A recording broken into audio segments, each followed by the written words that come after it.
Hello everyone, good evening. Welcome back to my channel. If you're new here, please remember to subscribe, like, and share my channel. Thank you in advance. Now this past weekend, Buju Banton was at the BET Awards. And while he was there, he got on his phone just to come live for a little bit. And he told us of a gentleman who approached him to ask him, did he have any marijuana? And he said, no, I don't have any. And the guy said, well, I have some. And he didn't really say, I'm quite sure he just says, man, I'm not interested. But what concerned him, he even looked paranoid to us on this end. Hearing him or watching him, his behavior, his body language said a lot. I have a feeling that he feels as though he's being watched, and they want to set him up again.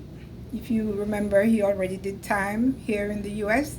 He went back home for a couple of years and they granted him a visa and work permit to come back to the States, where he's living. He lives here, he resides here right now.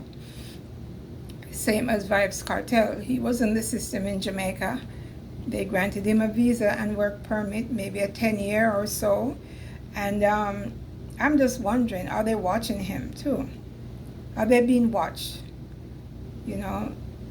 Does the feds, well, you cannot hide in America. I tell people all the time, Uncle Sam knows all about us. He knows where we are, where we live, where we work, if we don't work. America knows everything about us. We cannot hide once you're in the system. And I'm wondering, whether or not, they are being watched. And if so, well, these are smart men. If you know Vybz Kartel and Buju Banton, he studied while he was in prison. And he has some type of a degree. They're not foolish men. They're aware of their surroundings and they know where to go, who to be with, and who not to be with.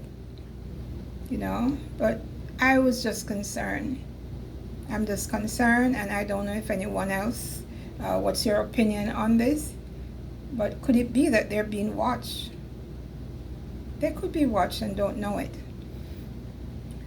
For me, my last couple of videos, I was saying I'm hoping that I see Vybz Kartel. I don't think he smokes marijuana. He smokes cigarettes right now. But I'm just hoping, I don't care if it's legal in Florida or legal in LA or wherever. I just don't want not even a seed to be inside of their vehicle, or even in their home. I guess you're allowed to keep certain amount in your home, but in their cases, they don't need to be around that, period. Okay, I know they could have some for their personal use, but knowing where we are here, because I too live here in the States, and yeah, you don't really need to get caught up in the system a second time. You just walk the straight and narrow and do the right thing. And when you have people come around you who are involved in things like that, people always have their phones out, and you could be recorded and don't know it. So yeah, leave your comments. Let me know what you think, please. Are they after these guys? Are they quick to grant them visas and permits because they're hoping that they will fall right back into the system again? Well, I hope not. I hope they're smart enough to stay out of that. Have a great evening, guys. Until we meet again. Bye-bye.